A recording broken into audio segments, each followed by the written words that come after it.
The Great Hall of the Galactic Council sparkled with lights from 1,000 different worlds. 8-year-old Ha Jin stood at its center, her small hands holding a simple paper crane. She wore her favorite blue dress, the one with stars that her mother had bought for this special day.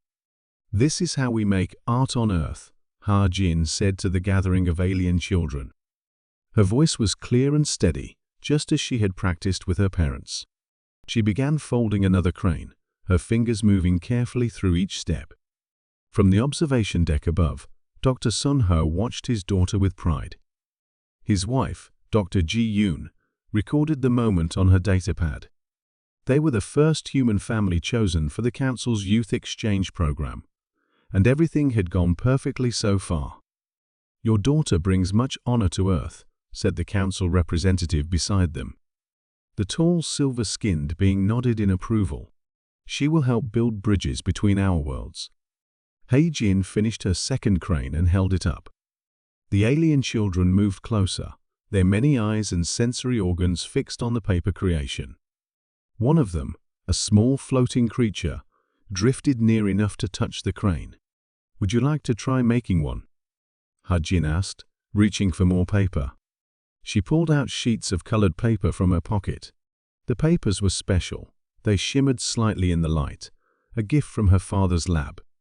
That's when everything went wrong. The moment Jin held out the paper, red lights flashed throughout the hall.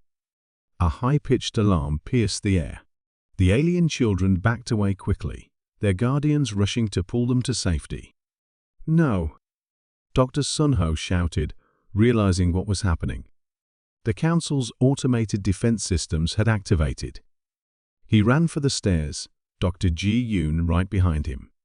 "Stop the system!" Dr. Ji Yoon screamed. "She's just a child." But the Council's ancient laws were absolute. The defense system had detected the special paper that contained tiny amounts of programmable matter, a forbidden technology according to laws written 10,000 years ago. Ha Jin stood alone in the center of the hall, confused and frightened. The paper cranes fell from her hands as she looked up at her running parents. "Mom? Dad?" The defense system hummed to life. A soft blue light surrounded Jin. "Please." Dr. Sun Ho reached the bottom of the stairs.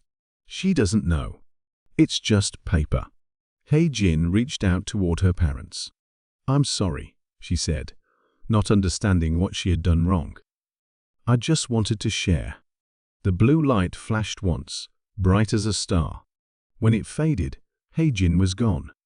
Only her paper cranes remained, scattered on the floor like broken wings. The silence that followed was absolute. Dr. Ji Yoon fell to her knees where her daughter had stood. Dr. Sun Ho stood frozen, his hands still reaching out to where Jin had been. The Council representative's voice came over the speakers, formal and distant. The defense systems acted as programmed. The introduction of prohibited technologies required immediate response. "We regret this. Unfortunate necessity." Dr. Sun Ho picked up one of the paper cranes. His fingers trembled as he held it. Dr. Ji Yoon touched her communicator, calling Earth with shaking hands. Neither of them spoke. Neither of them cried. Their eyes had gone cold and hard, matching the silence that had fallen over Earth's embassy when the news reached home. The Galactic Council had followed its laws to the letter. They would soon learn that Earth had laws of its own, ancient ones, written in steel and fire, about what happened to those who harmed human children. The paper crane in Dr. Sun Ho's hand crumbled to dust as he clenched his fist. For exactly 24 hours after Jin's death, Earth went silent. Every human embassy across the galaxy closed its doors. Every human ship in space turned around and headed home. The Galactic Council sent message after message, but Earth answered none of them. Dr. Sun Ho and Dr. Ji Yoon sat in their empty apartment at the Earth Embassy, waiting for their transport home. The walls were bare now. Her Jin's drawings, her books, her small collection of alien toys, all packed away in boxes. They're evacuating every human from Council space, Dr. Sun-ho said, reading the message on his pad. His voice was flat, empty of emotion. Earth has given us 2 hours to leave. Dr. Ji-yoon nodded, holding one of Ajin's paper cranes. It was the last one their daughter had made. They still think we're just running away, she whispered. They don't understand Earth at all. Their transport arrived early. As they walked to the ship, council members watched from their offices, whispering among themselves. None approached the grieving parents. High above Earth, the council's observation stations noticed something strange. Their sensors showed massive movement in Earth's oceans, but human satellites blocked detailed scans. The council sent urgent messages demanding explanations. Earth's response was a single line of text. You should have asked about our history. Deep beneath the Pacific Ocean, Captain Dae-hyun stood in a control room that hadn't seen light in 15,000 years. Water drained from ancient chambers as huge machines hummed to life. His hands shook as he placed his palm on the activation panel. Authorization confirmed, a calm voice said. Welcome, Captain Dae-hyun. Operation Sleeping Giant is now active. Around him, screens lit up one by one, showing similar chambers under every Earth ocean. Each contained massive shapes, dark and sleeping. Ships. Thousands of them. Send word to the council. His superior ordered through the comm. Tell them Earth's diplomatic team is being recalled for their safety. Sir, Dae-hyun said, watching as more chambers activated. They're going to realize that's a lie. Yes, but by then, it will be too late. In their apartment in Seoul, Dr. Sun-ho and Dr. Ji-yoon felt the ground shake. They walked to their window and looked out over the city. Other families stood at their windows too, watching as the sea in the distance began to churn. It's starting, Dr. Ji-yoon said softly. Dr. Sun-ho took her hand. They killed our daughter over paper cranes. Paper cranes, Ji-yoon. His voice cracked. Because of some ancient law about tech that might be dangerous. And now they'll learn about our ancient laws, she replied. The ones written in our bones. The ones about protecting our children. Above their city, the sky began to darken as massive shapes rose from the sea, water cascading from holes that stretched for kilometers. Ships that had slept beneath Earth's oceans since before the council existed were waking up. In the council chambers, alarms began to sound. Their sensors showed energy readings unlike anything they had seen before. The council's supreme leader demanded answers, but none came. Then every screen in council space lit up with the same message. Earth protected you while you grew. We hid our power so you could develop in peace. We watched over your childhood as a species, but you have broken the most sacred law of all. You killed a human child, and now Earth's long watch is over. The message faded, and in its place, a single paper crane appeared on every screen, slowly unfolding into a warship. Captain Dae-hyun walked through corridors that had been sealed for 15,000 years. His footsteps echoed against metal that looked like it was forged yesterday. The ship still smelled new, preserved by technology that the Galactic Council had never dreamed existed. 10,000 ships, he said into his recorder, all hidden under Earth's oceans. All waiting. He stopped at a massive window that looked out into the underwater dock. More ships were rising every minute, their ancient hulls gleaming. A young officer, Lieutenant Ki-tae, ran up to him. Captain, they're ready to wake her. Dae-hyun nodded. It was time to wake the fleet's supreme commander. Deep in the heart of the flagship Memory of Terror, they stood before a quantum stasis chamber. Inside, a woman floated in a soft blue light. She wore a uniform that belonged to no modern nation. Her name was written in letters older than human civilization, Admiral Yeon-hee. Beginning wake sequence, the ship's computer announced. The blue light faded. Admiral Yeon-hee opened her eyes for the first time in 15 millennia. She looked at the officers and smiled. "You're wearing different uniforms," she said, her voice clear and strong. "How long?" 15,000 years, Admiral Dae-Hyun answered. She nodded, as if this was exactly what she had expected. "And why have you woken us?" "The Galactic Council killed a human child, a little girl named Ha-Jin." The Admiral's smile vanished. Her eyes turned hard as steel. "They did what?" In orbit above Earth, the first ships were taking position. Each one was bigger than the largest Council battleship. Their hulls were made of metal that didn't exist in the Council's science books. Their weapons had never been seen before. On the Council's main world, their leaders watched in fear as more ships rose from Earth's oceans. Their best scientists couldn't understand what they were seeing. Their strongest scanners couldn't read the ships' hulls. How did they hide this? One council member asked. How did we not know? In the memory of terror, Admiral Yeon-hee stood on her bridge. Her uniform, 15,000 years old, still fit perfectly. Around her, screens showed the council's panicked messages. "We hid because we chose to hide," she said to her crew. "We were not ready to be gods to younger races. So we waited and we watched. We let them grow." She turned to Captain Dae-Hyun. "Show me this council that thinks it can kill our children." On screens across the galaxy, Admiral Yeon-hee's face appeared. She spoke in a voice that carried the weight of 15,000 years of waiting. "I am Admiral Yeon-hee of Earth's First Fleet. When your ancestors were learning to make fire, we'd already touched the stars. We chose to step back, to watch, to protect. We hid our ships beneath our oceans. We erased our history. We became simple farmers and traders." She paused, her eyes fierce. "But we never forgot who we were. We never lost our power. We only chose not to use it. That choice ended when you killed an innocent child over paper cranes." The Admiral stood straighter. Behind her, the ancient fleet moved into attack formation. "You claimed a Jinn broke your laws. Now you will learn about our laws. The ones written before your civilization existed. The ones about what happens to those who harm our children." In their Seoul apartment, Dr. Sun-ho and Dr. Ji-yoon watched the ships fill the sky.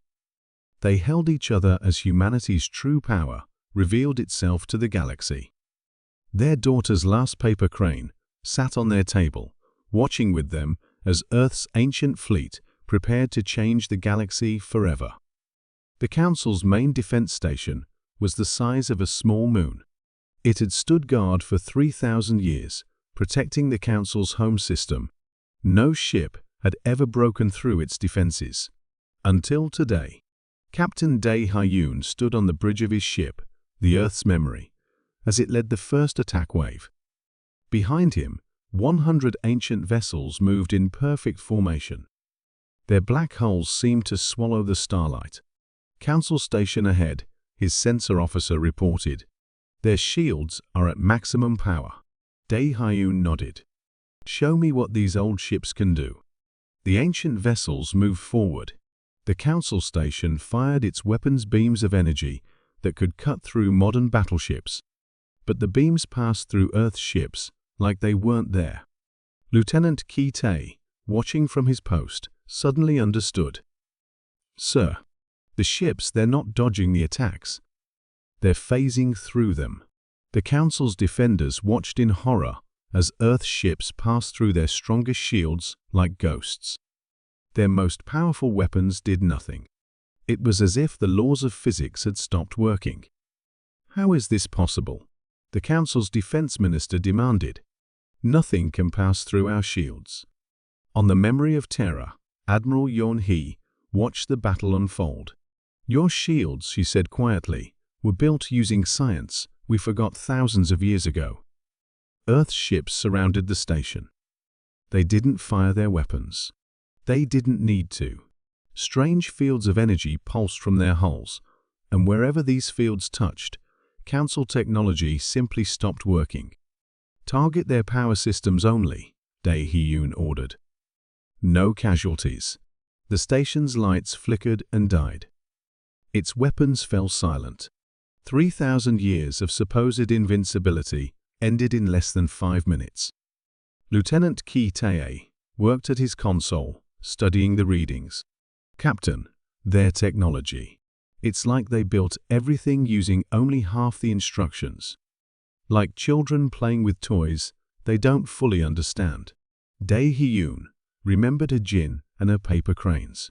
"They killed a child because they feared what they didn't understand," he said. "Now they learn what real power looks like." The Council's emergency channels filled with panic. Reports came in from across their territory. Earth ships were everywhere, appearing out of nowhere, untouchable and unstoppable. Each Council defense post fell silent, their mighty weapons useless against technology that had been old when their civilizations were young. In their apartment, Dr. Sun Ho and Dr. Ji Yoon watched the news broadcasts. The Council's mighty defenses, the ones that had killed their daughter, were falling like dominoes. They thought they were so advanced, Dr. Ji Yoon said softly. So wise. They killed our Ha-Jin because they thought they knew best. Dr. Sun Ho held her hand. And now they learn they were playing with handed-down toys all along. On the memory of terror, Admiral Yeon-hee received the reports of their complete victory. Not a single shot had been fired. Not a single life had been lost. Earth ships had simply turned off the Council's defenses like flipping a switch. She opened a channel to all Council worlds. "This was a demonstration," she announced. "A small one. Your defenses were built using fragments of our old technology. Technology we abandoned as primitive thousands of years ago." She paused, letting that sink in. "You killed a human child over paper cranes, claiming they held dangerous technology. Now you see what dangerous technology truly looks like." The Admiral's eyes were cold. And this is only the beginning. Throughout Council space, every screen showed the same image. A paper crane, slowly folding itself into a warship that faded away like a ghost. Admiral Yeon-hee stood before the Council's great archive, a tower that stretched into the clouds.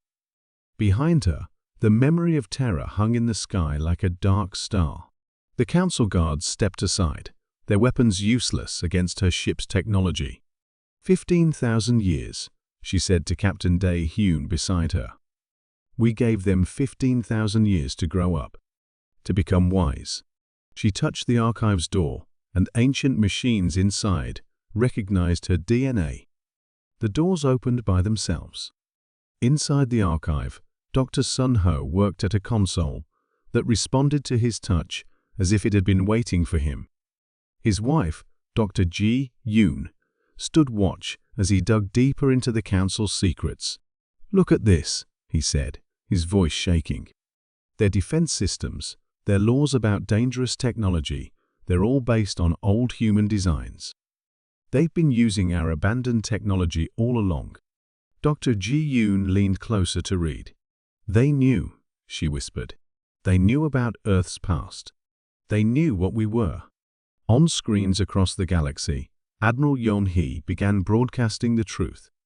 She showed images of Earth's ancient civilization, of ships that sailed between stars when the Council races were still living in caves. "We chose to hide," she explained to the watching galaxy. "We saw younger races beginning to reach for the stars. We saw their potential, their dreams, their hope." She paused, letting the images of Earth's ancient cities float behind her. "We didn't want to be gods," she continued. "We didn't want younger races to live in our shadow. So we hid our power. We buried our ships. We erased our history. We became simple humans, watching and protecting from the shadows." In another part of the archive, Lieutenant Ki Tae made a discovery that made his blood run cold. "Captain," he called over the radio, "the Council, they didn't just know about us. They found one of our hidden bases 100 years ago." Dr. Sun Ho pulled up the files Ki Tae had found. His hands began to shake. "They studied our old technology in secret. They knew exactly what her Jin's paper cranes were made of. They knew they weren't dangerous. Dr. Ji-yoon felt her heart stop. "Are you saying they killed our daughter on purpose?" Dr. Sun-ho said, his voice breaking. "They wanted to provoke us. They wanted to force us to reveal ourselves."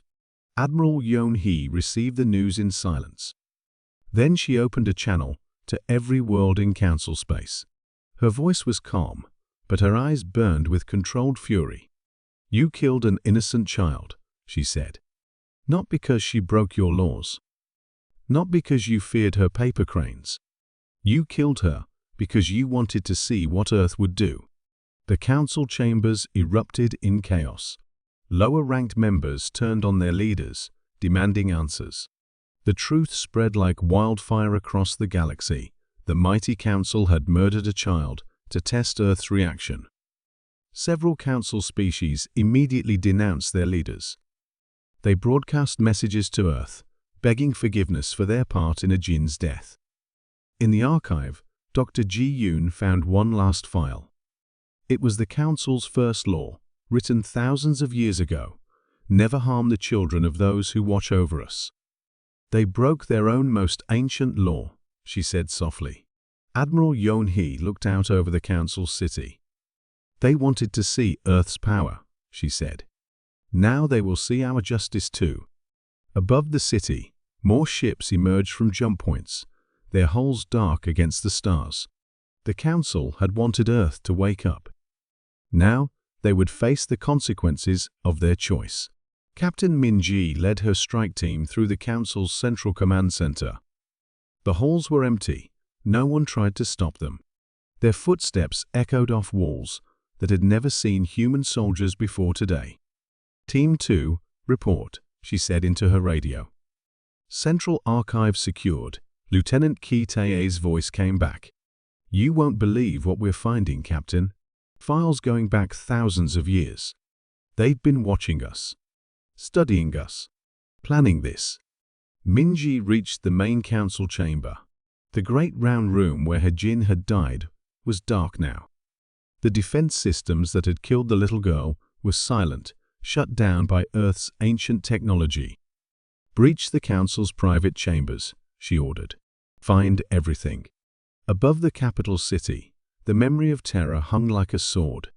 Admiral Yeon-hee watched as more council worlds declared their independence. The mighty alliance that had ruled the galaxy was falling apart piece by piece. Admiral Captain Dae-hyun reported, 17 more council species have requested protection from Earth. They're sending us proof of the High Council's crimes. In the Central Archive, Dr. Sun-ho and Dr. Ji-yoon worked through centuries of secret files. Each discovery made their hearts heavier. "They killed other children too," Dr. Ji-yoon said, her voice shaking. "Not just humans. Any species that showed signs of advanced technology. Any child that might reveal something new." She looked at her husband. Ha-jin wasn't the first. They'd been doing this for centuries. Dr. Sun-ho's hands trembled as he read more files. "They were afraid," he said. "Afraid of losing control. Afraid of any species becoming too powerful." He paused at one file. "Look at this. They found one of our hidden bases 100 years ago. They've been trying to wake Earth up ever since." "Why?" Dr. Ji-yoon whispered. "Why would they want that?" "Because they were losing control anyway. They thought if they could control how and when Earth revealed itself." He couldn't finish the sentence. Captain Min-ji's voice came over their radios. "You need to see this. We found their inner sanctuary." Deep beneath the council building, Min-ji's team had discovered a hidden chamber. Inside were artifacts from 100 worlds' technology stolen from species the council had suppressed. And in the center, preserved in a stasis field, was a familiar shape. A paper crane. "It's 15,000 years old," Min-ji reported. "They found it in one of our old bases. They've been studying it all this time, trying to understand how we made simple paper do impossible things." Admiral Yeon-hee received the report in silence. Then she opened a channel to all worlds, council and free alike. "We have found the truth," she announced. "The council didn't just kill a jinn. They have been killing children for centuries, suppressing species that showed too much promise, stealing technology they didn't understand." Across the galaxy, riots broke out on council worlds. Their own people turned against them, horrified by the truth. The council's power structure, built on lies and fear, crumbled in a single day. In their private bunker, the High Council members watched their empire fall apart. Their weapons were useless. Their secrets were exposed. Their power was gone. "We thought we could control it," one member whispered. "We thought we could control Earth's awakening." Captain Min-ji stood in the doorway, her team behind her. "You killed an innocent child to wake a giant," she said. "Now face the consequences." On her desk in Seoul, Dr. Ji-yoon placed a jinn's last paper crane. It would stand forever in the new Galactic Museum, a reminder of the price of tyranny and the power of a child's innocent art. 1 month after the council fell, representatives from 1,000 worlds gathered in the new assembly hall on Earth. The old council chamber, where Ha-Jin had died, was now a memorial garden filled with paper cranes from across the galaxy. Admiral Yeon-hee stood before the gathered species. Her ancient uniform gleamed under Earth's sun. Behind her, the memory of terror floated above the new assembly building, a reminder of both protection and power. "You have a choice to make," she told them. "Earth will not rule you. We did not hide our power for 15,000 years just to become the tyrants we feared we might be." Dr. Sun-ho and Dr. Ji-yoon sat in the front row, holding hands. They wore simple clothes, not the fancy diplomatic uniforms they once had. On the podium before them sat a jinn's last paper crane, now the symbol of the new Galactic Assembly. "Each world will govern itself," Admiral Yeon-hee continued. "But Earth will watch. We will protect. And we will never again allow the strong to hurt the weak." Captain Dae-hee-yoon read out the new laws. They were simple, written in clear language that any species could understand. The first law, written largest of all, said, "No child, of any species, shall ever be harmed in the name of politics or power." Lieutenant Ki Tai, now head of the new Assembly's Science Division, stepped forward. "We will share our knowledge," he said. "Not all at once, you must grow into it. But we will teach. We will guide. We will help you understand the power you tried to steal." In the memorial garden, Captain Min-ji watched alien children learning to fold paper cranes. Their parents, former council species and free worlds alike, watched in wonder as the simple papers transformed into beautiful shapes.